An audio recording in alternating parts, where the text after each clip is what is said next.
Welcome to this episode of the Common Babbler. And today, it's my pleasure to introduce a whole set of guests. And we're fortunate that the Krea Psychology Department was hosting the summer school Minds, Brains, and Machines. And I'm joined by my colleagues and Professor Paroma Sanyal. She's an associate professor of linguistics at IIT Delhi, Humanities and Social Sciences Department. Professor Paroma Sanyal has her master's in English from Hyderabad University and MPhil and Ph.D. in linguistics from Hyderabad. Not Hyderabad University, from English and Foreign Languages. English, okay. Hyderabad. Okay, thank you. Okay, sorry about that. So her research interests are in theoretical approaches to phonology and morphosyntax. The other guest is Professor Arild. Hestvik is currently a professor in the Department of Linguistics and Cognitive Science in University of Delaware. And Professor Hestvik has the master's in theoretical linguistics, computer science, and English from University of Trondheim in Norway. Yeah, and it's a very interesting combination. And PhD in linguistics and cognitive science from Department of Psychology in Brandeis University, Massachusetts. My third guest today is Professor Tobias Scheer.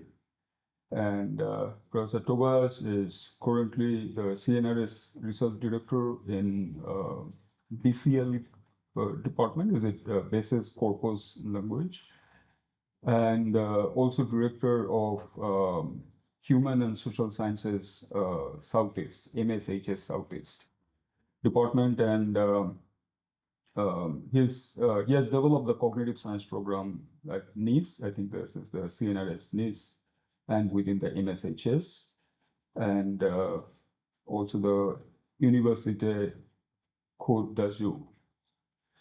I'm joined by two of my colleagues. This is Professor Sayantan Mandal, Assistant Professor of Psychology at Krea University.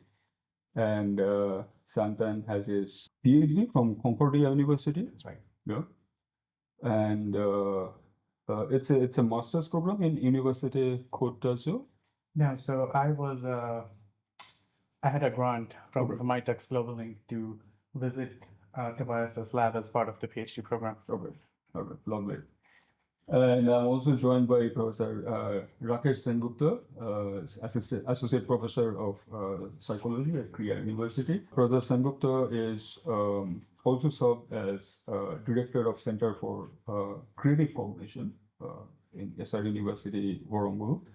And also, Professor Sengupta has PhD from University of Hyderabad in cognitive science. Interestingly, you have a master's in chemistry, so quite a big jump from University of Calcutta. Right. Welcome, you all. It's fantastic to have you here. Very nice to be here. Very nice. And I don't know, how has it been? How has your experience been? Intense.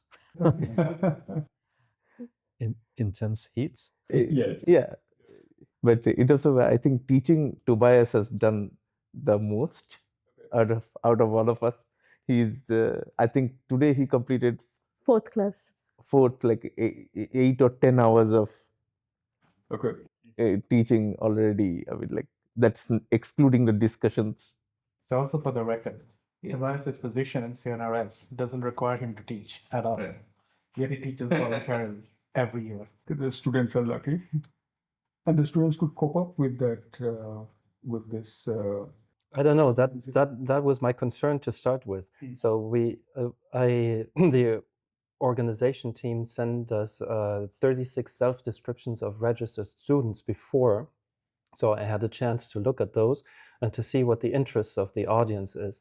But the audience is not only composed of students, there are also faculty. There's quite a sizable number of faculty members sitting in the classes. So it is not a trivial thing to understand what the interests are of these people, what they know, whether I bore them when I teach something, or whether I stretch their attention too much.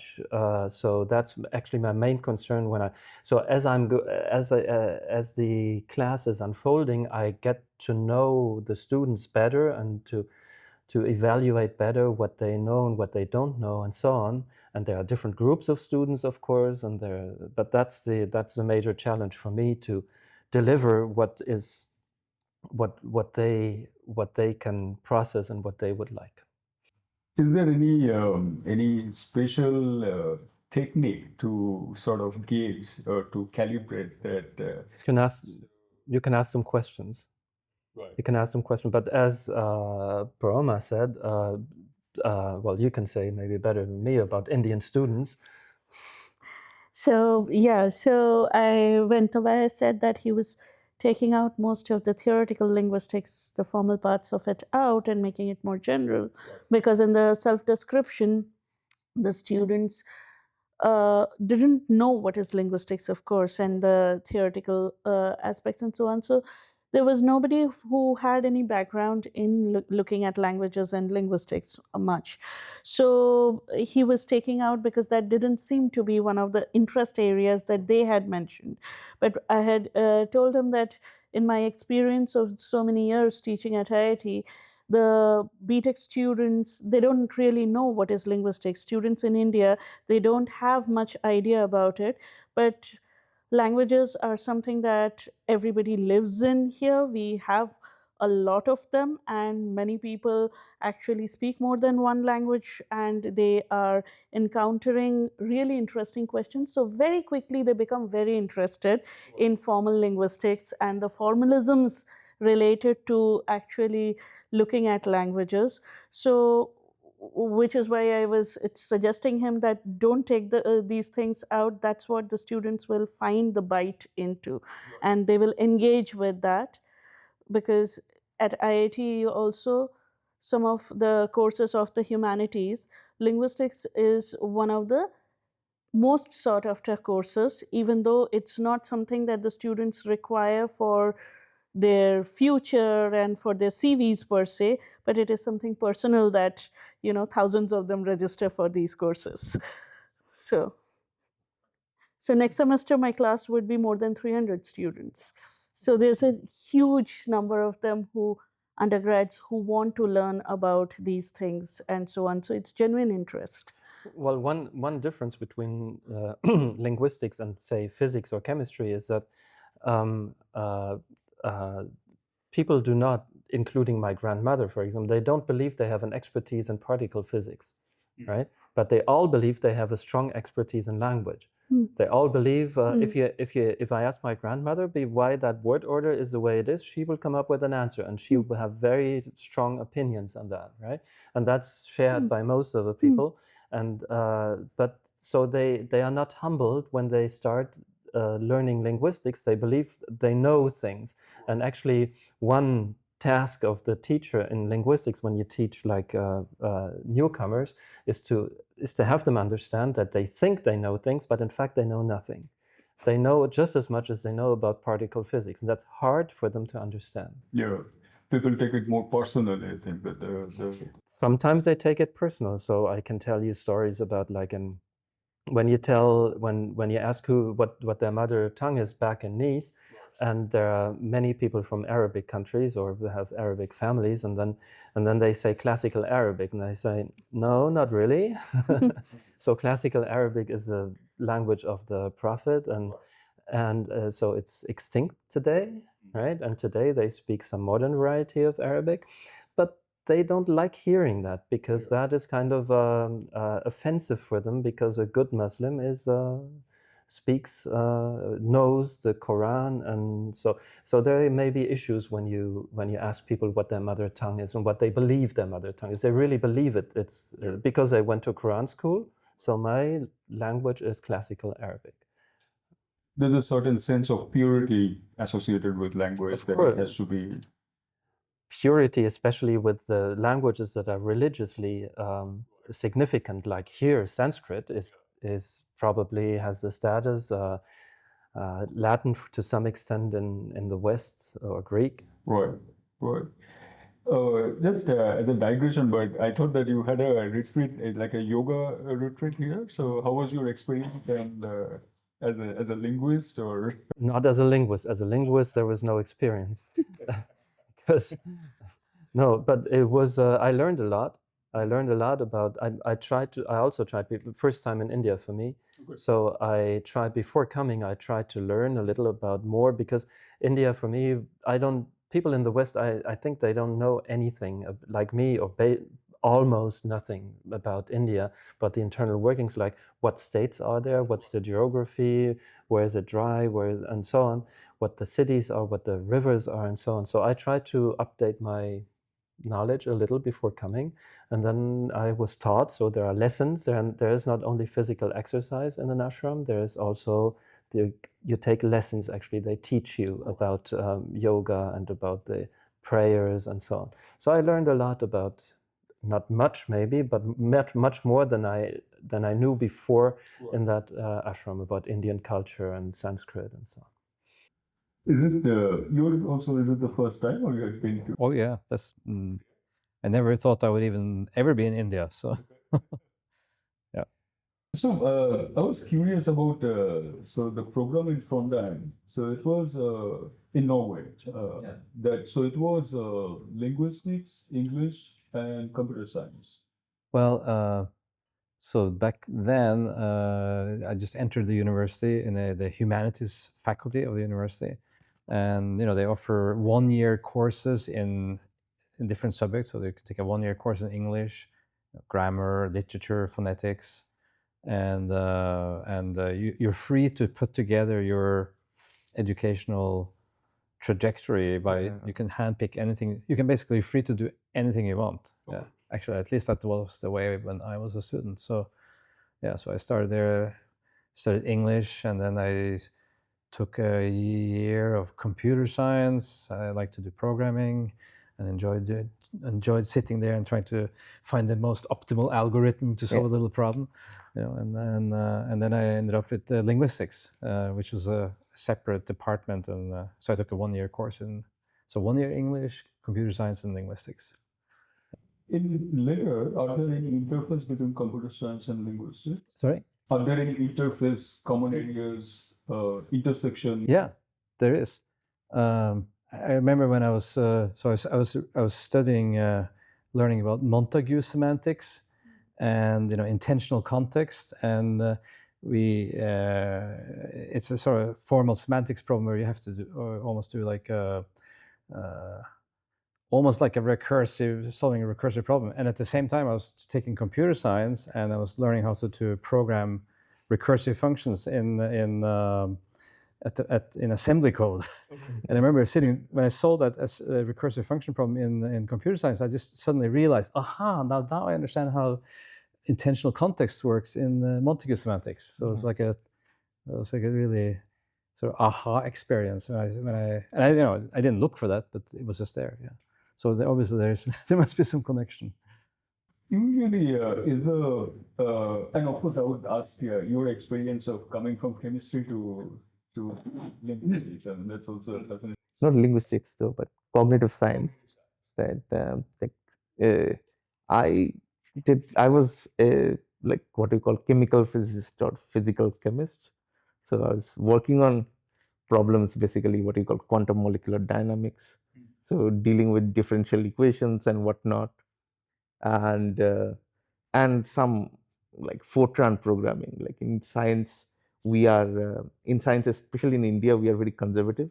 I don't think any physics and chemistry people have even moved to MATLAB or anything like that. We are still doing, like, at least it used to be like Fortran was the gold standard for doing these things. But then I had a personal emergency, which is why physically, like I've fallen sick for almost 1.5 years. So then I thought that, okay, what do I do? So then at that point I was one of the people who influenced me was a logician actually in University of Hyderabad, Professor Chinmay Goswami. He passed away sadly due to cancer. So I used to, he was one of the first people who started the cognitive science program in University of Hyderabad. He was the first coordinator. So I used to love talking with him, and like in fact, before he passed away, we students used to kind of go and stay with him in the night because you don't know.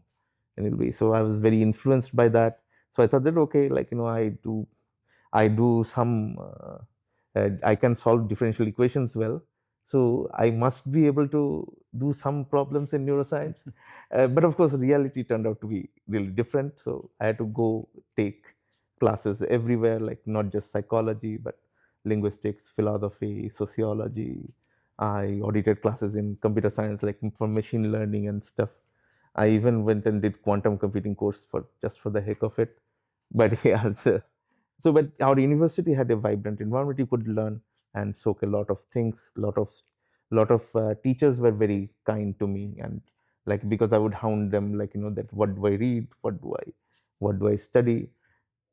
They and I had very good supervisors who never taught me what to think, but rather how to apply my expertise in the problems.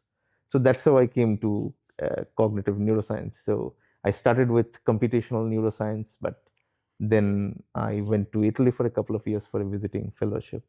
So in Center for Mind Brain Sciences in University of Trento, where I got introduced to more experimental techniques, behavioral neuroimaging.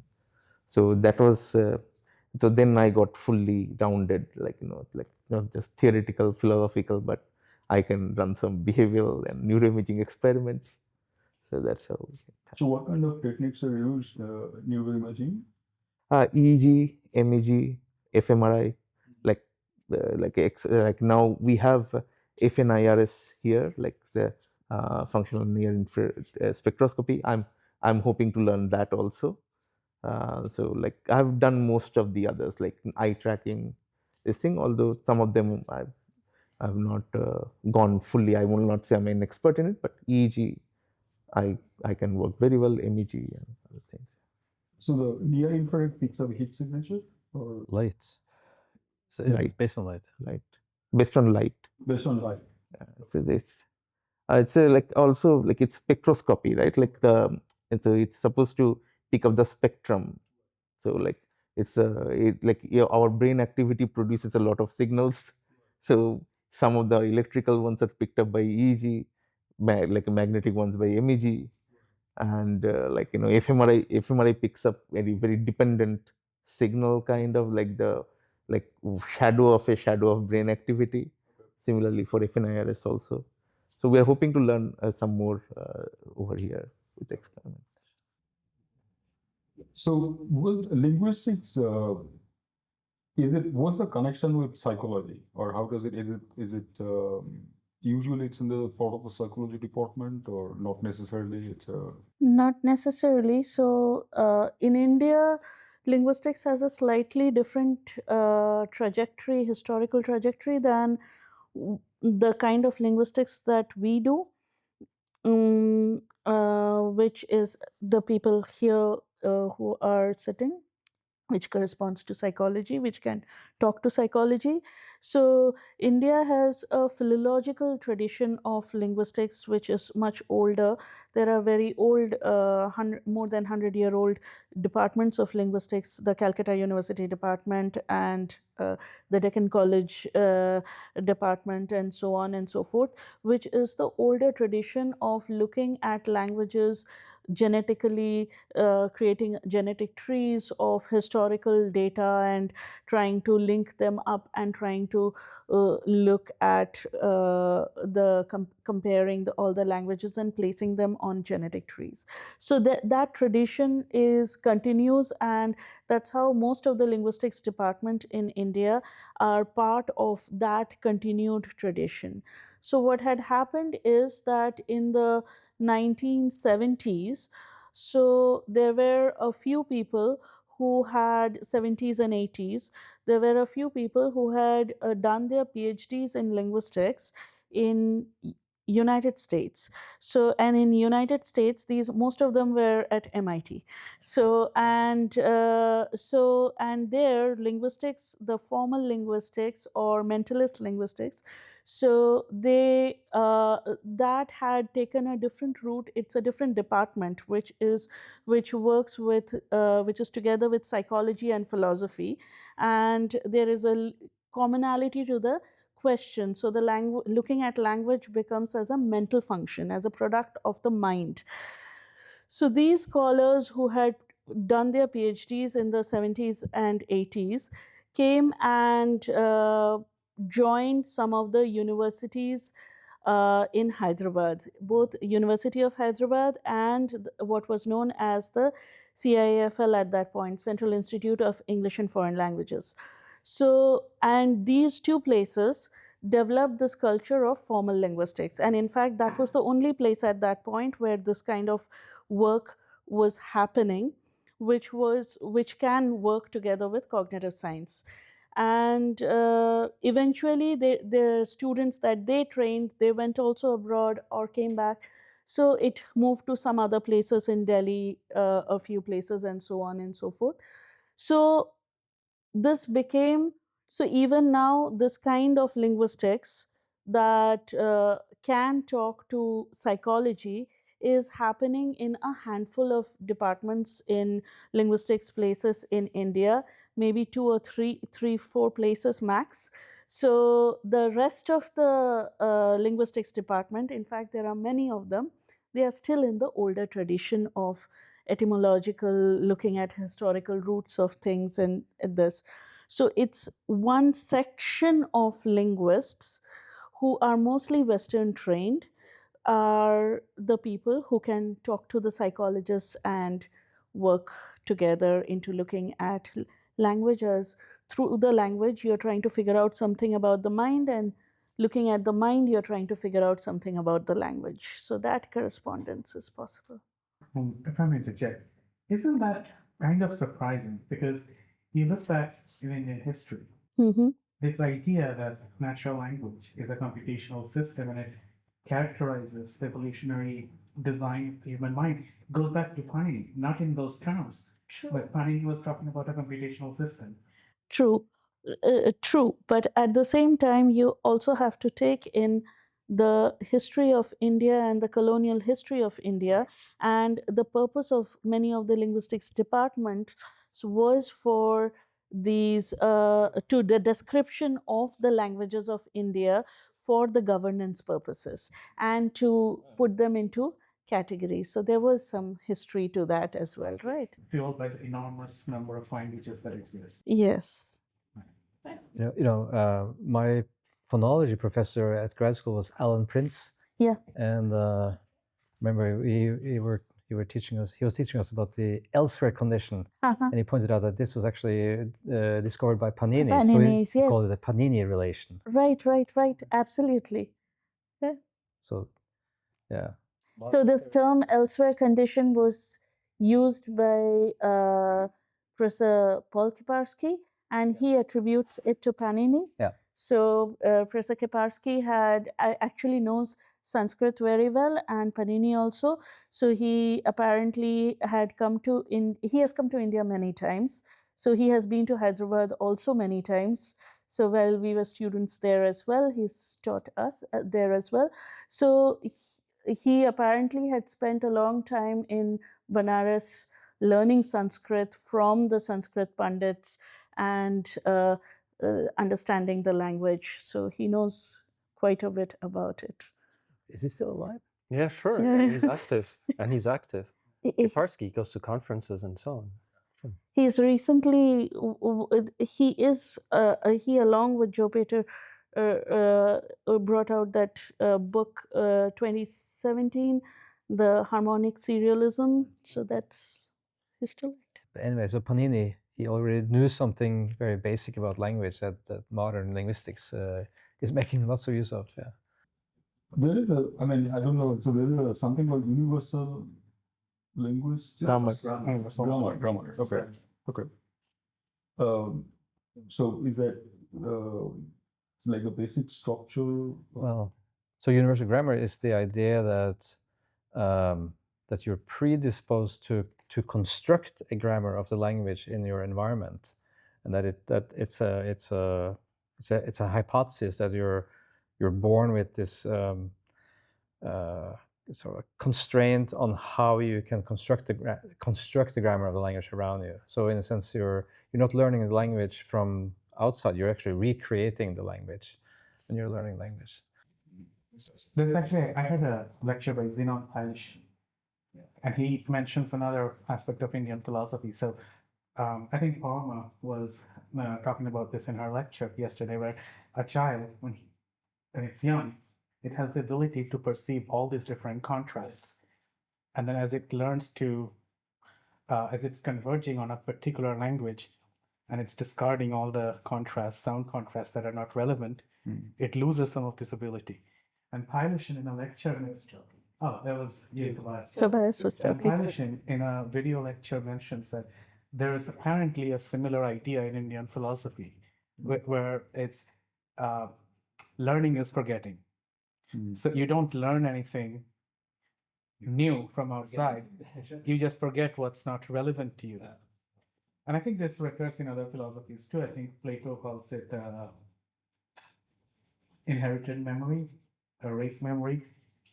So basically, you're born with certain things, and then you discard as you grow.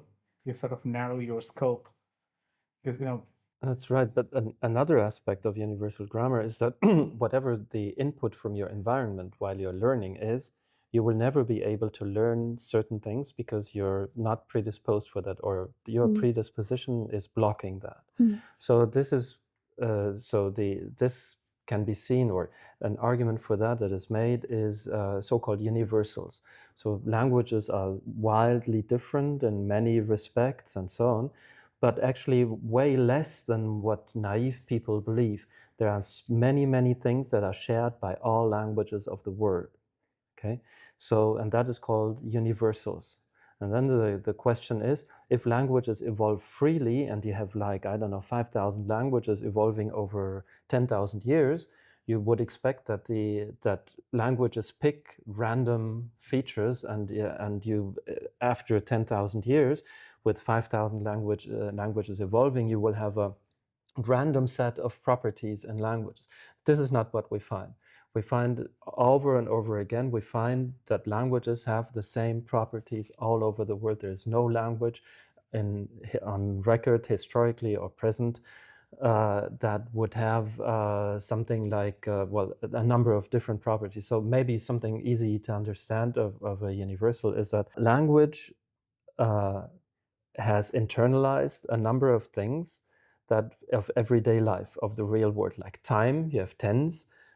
Person in a conversation, you talk, you're the first person, you talk to somebody, that's the second person, and somebody who's not part of the conversation is the third person, right? And this is grammaticalized. I sing, you sing, he sings. Okay. And so this is grammaticalized, and there are many things are grammaticalized in language. And that's all things that are human experience that sneak into language somehow. But there are certain things that never sneak into language. So you have size may sneak into language. So you have a diminutive, like a small thing of something. But temperature is not in any language grammaticalized, what we call grammaticalized. So there is no language where you have the equivalent of a diminutive, but for temperature, like cold and hot. But that's also a very consistent experience, an important experience for everybody, right? But that doesn't go into language. Or, I don't know, ethnic belonging or something. That doesn't go into language. So something must be there for selecting. And if you look at the properties that do go into language and the properties that don't, there is no system. There's no reason why size goes, but temperature doesn't. Okay, so there must be something that is monitoring that. No, ultimately, one of the ideas that I feel that for universal grammar is the set of constraints that Tobias mentioned, and and in most of human cognition, not just language, we do encounter these constraints, which can be also called competencies again and again. Like I have spoken to them about it. Like, my research is more to do with magnitude perception, like, sense of numerosity or time and other things. where we constantly find that people people who do not have a label for numbers, like there are tribes who can count for more than 3 or 4, they're constantly able to make a judgment of what is less and more. They don't need particular label for it, but there is a constraint that allows them to judge monotonicity as a property, like that something that is increasing continuously. So that's something that it's similar to what Tobias would say, but that doesn't go indefinitely. We can't go like that. That's a constraint, but I can't take it to infinity. I can't have 1,000 objects in front of me and I can't see them individually anymore. They all will become blur after 70 or so objects. There are fundamental constraints all the time, and that's not necessarily biological. It's not like we can't have we see things, we parse things more than 70 all the time. But when it comes to seeing things individually, we have certain limits that are not just determined based on the stimulus properties. So that's what. Is it not biological at some level? I mean, you are a product of your biology at the end of the day. I think even Chomsky agrees. True. I'm just saying I'm saying the stimulus, not stimulus constrained, but rather biologically constrained. Right, exactly. This is what evolutionary evolutionary calls the stimulus independence of experience. Yeah. No, but he's talking about the stimulus, the real world object, and you're talking about The internal. Right. So the other thing that I'd be remiss if I didn't mention it, because somebody brought up with Professor Vaijayanti Sharma from IIT Bombay was given a lecture, and she was studying some properties, and somebody asked, would this be true of tribal languages? This is very interesting to me because it's a very insular property of language as a cognitive function, right? So you could go to North Sentinel, there's completely isolated tribes. There's nothing that you can say or express in English or Norwegian or Hindi that their languages can't. So irrespective of your industrial progress, your other cultural growth, all natural languages have this very similar expressive capacity that's completely independent of where you are. You might want to qualify that with saying that you're talking about structures and not vocabulary, because obviously depending upon your experiences, the vocabularies, the words that you have for things would be different. Sure. So the reason I tend to focus on structures, like mapping meaning onto sounds, dogs can do that, right? So you tell your dog to sit, it knows there's an acoustic map. Yeah. It perceives that it sits down. But that's not the fundamental quality of. Yeah, association is only a part of the process. Like association, high association. I also find it very surprising because I've heard it a number of times from people who take more humanistic approaches to language that they find this notion of universal grammar to be somewhat demoralizing. Like it's almost as if you're blending Sanskrit into French into Italian. But I find it to be a very humanizing idea, right? Like once you've learned formal linguistics, this notion of a tribal language being different from a mainstream language just goes away. It's all. Yeah, I think the main take-home answer, I think, to your question is that the idea of universal grammar is that language is not something. So if you have a child, language is not something that the child is learning. The child is creating the language. Triggering it. Yeah. It's creating. So the reason language is the way it is because of the human brain and the mind, actually. Yeah. So you don't learn languages. You recreate them. Yeah. That's what children do. While we say that in all languages will have things in common, we concentrate on that in looking at universal. But it's also true that whether irrespective of what language you speak, there would be certain structures which are not found in any human language and which would be, or certain kinds of patterns which would be judged as ungrammatical or impossible, irrespective of what language you choose. Like, it would be a pattern that might be quite easy to decode. Right, it's not a very complex pattern. Supposing I am putting every fifth unit in a sequence. I'm just replacing with something and doing something like that.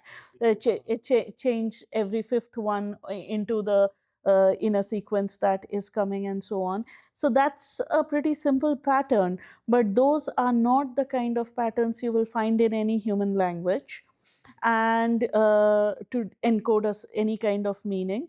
And those are also not something that you will find that any human being you take, they will and present them with similar kinds of things, they will say that that's not a possible grammar, right? So that tells you that there is something pretty fundamental about what we have, irrespective of what language. And we don't share it with any other animals like That's right. chimps or. That's right. I mean, everybody can tell that only humans have language, and so there are linguistic tests to say that animals don't have they communicate, of course, animals communicate, Right. but not in the way humans do. So the idea is also that the species, Homo sapiens sapiens, is, before people thought, like the numbers I know is like 120, 150,000 years that this species is on Earth. Now I think they've pushed that back, but let's take that. And people believe that the species has developed language only during its existence, and it has been half of the time of its existence on Earth without speaking. So it's not the case that language is a necessary property of the species. The species developed language during its existence. So from that, people conjecture that language has not emerged as a Darwinian adaptation, because that takes longer, takes a long time in Darwinian adaptations. It is rather epigenetic.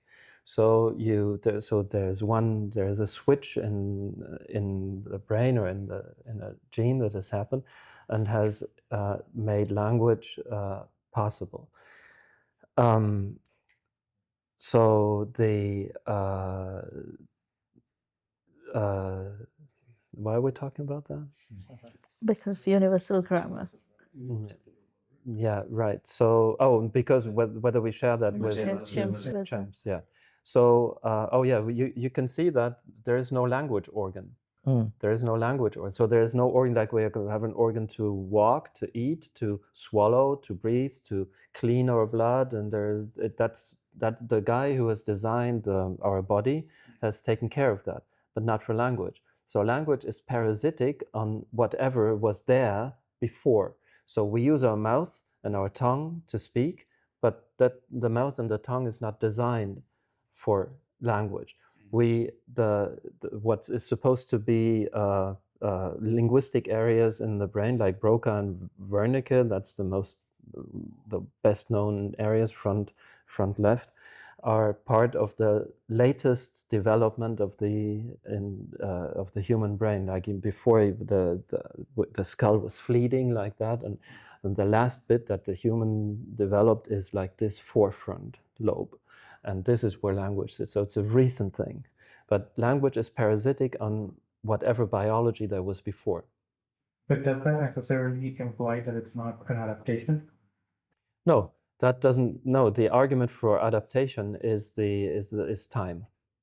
So yeah, I know. So even Richard Levantine subscribes to that view that it's not an adaptation.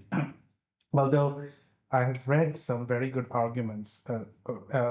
So Steven Pinker and Paul Bloom, for instance, have this issue where you look at the complexity of natural language and you ask, what are the chances that a random genetic mutation would create natural language with the exact mathematical formalism that it has within the entire space of mathematically possible combinatoric systems? And they say the chances are next to none. It must have been created by God. It's something similar to Tobias was saying like yesterday, right, in the class, that we have mapped the entire genome, but by changing one or two, we can't even cure a disease rather than invent a language, right? Like Sure. Right, and like looking at the mathematical complexity of natural languages, right, you can't deny that there's only one known mechanism known to biologists that creates things of this complexity, and that's natural selection. So the French National Society of Language in 1878 had made their rules, and rule number 2 said we will not receive any communication about the origin of language in mankind, because then you get that kind of discussion where and that was contentious forever, like how did language emerge? Okay. And then Hockett wrote a paper in 1960s breaking that. Well, it was not received by this institution. He could write a paper, but he could not go to Paris and make a talk. Right. And so the new school that you mentioned, Paroma, is that there's a school Biolinguistics. biolinguistics, sorry. Well, biolinguistics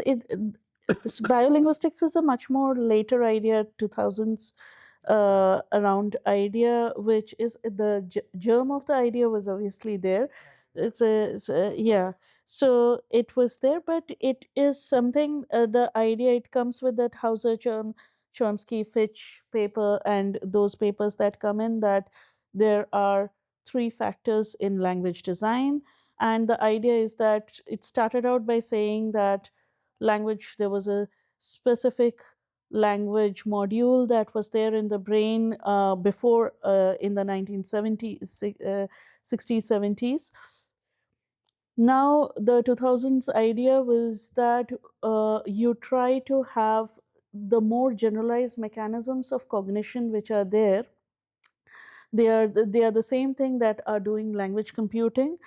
So you try to do those things that are common across all species, that are there, generalized functions of cognition. Then that was the third factor. The second factor, you close the set a little bit, things that you find across certain species, but also humans, and specifically humans with other functions, right? Other cognitive functions that humans are doing. So nothing specialized to language.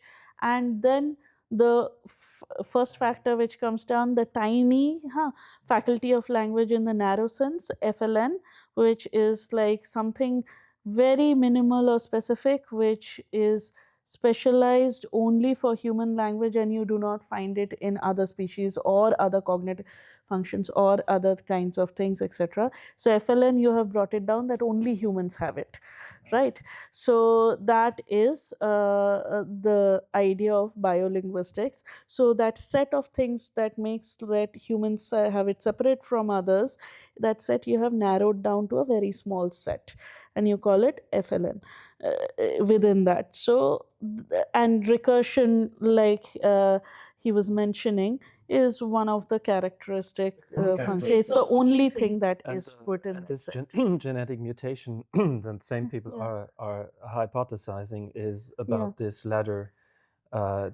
piece only. So in that paper Paroma mentioned, Chomsky, Hauser, Fitch, they're trying to see which pieces of language or which properties of language could have emerged on animal cognition when we were animals, and what could not possibly have built on something that was there before. And the conclusion is it is only this tiny little thing that could not possibly have been built on animal structure. So that must have been caused by this.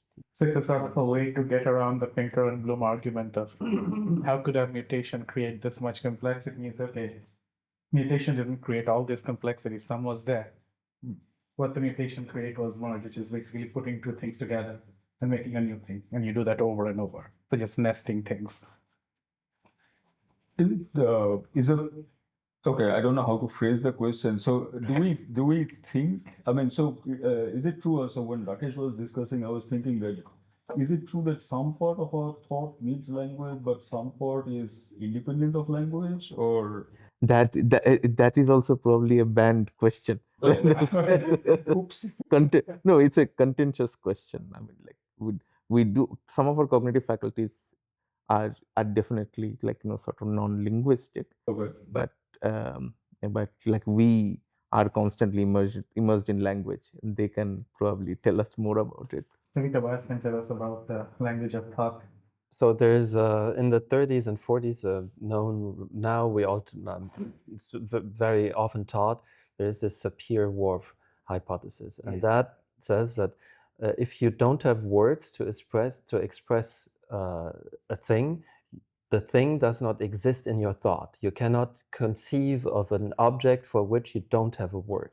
So that's the dependence of thought on language. So you cannot think for things for which you don't have words. And the opposite view is by Jerry Fodor, who's written that book, The Language of Thought. So the opposite idea is that there is a universal language of thought shared by all humans, which is no particular language. It's no Japanese or Hindi or French or whatever. It is not a language that we speak, but it is a logical language that we think in. And once we have a thought, we decide, we communicate, we cast that, we mold that into language, and into an existing language, and then we get that out through air, through acoustic waves, and so on. But so any human can think anything and can encode then into language if they desire to speak about that. They can encode that thought into whatever language. Sam has mentioned that all languages can express all thoughts, no matter whether tribal or not. And so that's the opposite idea, that thought and language is independent. There's a very famous psychologist at Harvard, Elizabeth Spelke. She has shown that, so she started with the idea that the presence of a linguistic combinatoric system, the ability to embed propositions with a preposition, actually allows for certain kinds of planning in humans. So I was just talking to Arild about this yesterday. She has some experiments. So if you give simple instruction, you can take a chimpanzee or a monkey and you can teach it to find a blue house or to go to the left or go to the right. But you can't give them instructions like go to the left of the third blue house. So it's not so much, so she's not saying language restricts thought or language is thought, but it's almost like there's thought and there's language. With the presence of that nesting system in natural language allows thought to hijack that mechanism, and you can pass on much more complicated instructions. So first time you and I had a conversation, you were talking about how language could offer enormous selection advantages in evolution. This is probably one of those. Once you have language, let's say a hunter-gatherer tribe trying to take down a mammoth. You have this opportunity to come up with a much more complicated plan and coordination than running after it with a spear. Well, you have to have some alternative to being able to run extremely fast, and you don't have huge teeth and claws. So we're kind of vulnerable, right? Like you put us against any animal without a weapon, you're dead. True that. You made an interesting point about the connection between language and brain, that and the dualism between it. I was thinking of another interesting aspect regarding, I don't know if this is true, but apparently it said that for disease like Alzheimer's disease, which kind of at a certain age the brain has this neurodegeneration. Picking up a language later in life helps, as in helps prevention or helps delay. Speaking a language? New language. Oh, a not new even language. Oh, I don't know anything about that. I heard, like everybody else in the media, that people are trying to do all kinds of complicated Sudoku and whatever help to, like the story goes, if you keep your mind busy and do complicated things, then there will be a protection against neurodegeneration. I also heard that this is not true from people who made like experimental studies with a control group, like some like doing complicated concentration stuff every day and others don't, and then following the disease. But all I'm saying I got from the media. I have no clue, right? There is one study like that, the Nimhans and Gupti, but that's not experimental study. It was more like sort of they worked with frontotemporal dementia patients. So it turned out that at least it seems like bilingual or such population have um, like sort of their onset of dementia seems to be slightly in further down in the age, so it might delay, but that's only correlational. There is no ex- I mean, so does like we playing also an did instrument. like Yeah. Playing an instrument also yeah has so Yeah. lots of intellectual things that you do have might be beneficial. right, but like again, you can't do very experiment on it in this sense, like, but yeah, it was more correlational. It's not just language, right? There's studies that show video games Yeah. help maintain your cognitive. So it's also to do with You're making a lot of decisions, reacting real fast, but whether it's a correlation or causation. It's also another aspect of we don't understand positive psychology also very well, right? Like we know that some of the things that make us happy may make us more healthy also, right? Like, so that's also another thing we don't know what changes in body chemistry happens based on some of these. Well, Churchill said when when he was asked what his secret is of being that old, when by the end of his life, I don't know when he died at age, I don't know which age, but he was really old, and he said no sports. And you know, he's always seen with a big cigar and so on, 90 something, And also very heavy drinker. and also a heavy drinker. So what are the big, what are the interesting now connection that you find between the brain research and linguistics, the newer methods of brain imaging and EEG? Well, the trouble is not that linguists have no problems, and the trouble is not that people don't know how to use brain imaging. The trouble is that they don't get together. This is why we are here. This is why we are here. There's a very little knowledge of linguistics among people who know how to use the instruments, and very or no knowledge of linguists of that these people exist and that these instruments can be put to use in order to solve their problems. There is an interaction problem, and for that you need interdisciplinarity, but not just interdisciplinarity like the best interdisciplinarity is when you have it in a single mind, right? And that requires, and that's maybe relevant for somebody who's working in the administration of the university.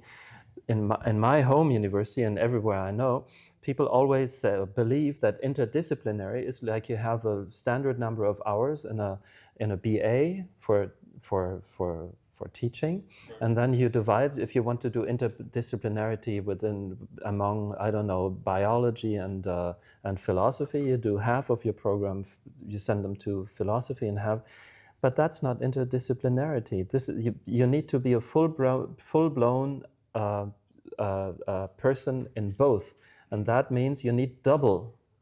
You need the double number of hours. So it's not, you have to, being interdisciplinary is much more intensive than just looking into this and looking into that. In American colleges, what you do, you hear everything and know nothing, right? Because you pick this and that and that and that and that and that, and in the end you are not a specialist in anything, but you've heard everything. That is not interdisciplinarity, but this is what people back home where I live believe, and all the university administrators believe this is interdisciplinarity. This is nothing. This is for TV. If you want to get real interdisciplinarity, you have to train them to have to it's super intensive. It's more expensive as well for the university, and people have to spend the double time of what regular people do in order to become. If you don't host interdisciplinarity in a single mind, right? Like for me, I'm a trained linguist and I got interested in neuroimaging or in electrophysiology, then you're not doing well and you get into trouble and so on. So you can team up. That's another way of being interdisciplinary. So you can team up and you can have one, like in our case, a linguist and somebody from instrumentation, and then you can work together. But that supposes to be humble and not to walk in and say, I know everything and now you, right? So it's suppose I want to tell me, I want to learn, and here's my problem, what are your problems, and so on. And these pairs, some of them exist, but it's rare. This is also why we're here. So we need these pairs because that's like biological, how should I say, it's socially easier to perform than to grow people who are, I don't actually know any place where you get, where interdisciplinarity is driven by like you do two BAs at the same time or two MAs at the same time, and this is organized by the university. I don't know any place like that.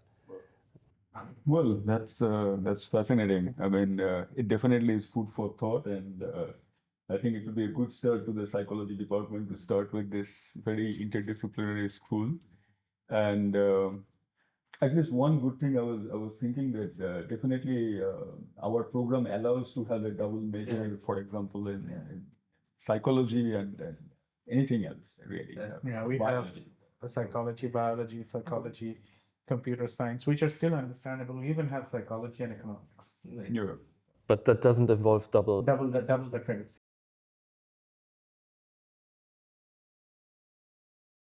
It's a compromise. It's somewhere between the two. Excuse me. Because of the time constraints, the exact double is not possible. But 80% of each of the subjects. So, yeah. They do quite a bit. They do quite a bit. They go some distance. Yeah. Yeah. I've seen some of the double majors that like, Right. Some of them are quite good. yeah, so that. So yeah, thank you so much for this very thought-provoking discussion. I wish there were more time, but thank you again. And we hope to be back with a part 2 of this discussion very soon. And, okay. Thank you for having us. Thank you. Pleasure. Yeah.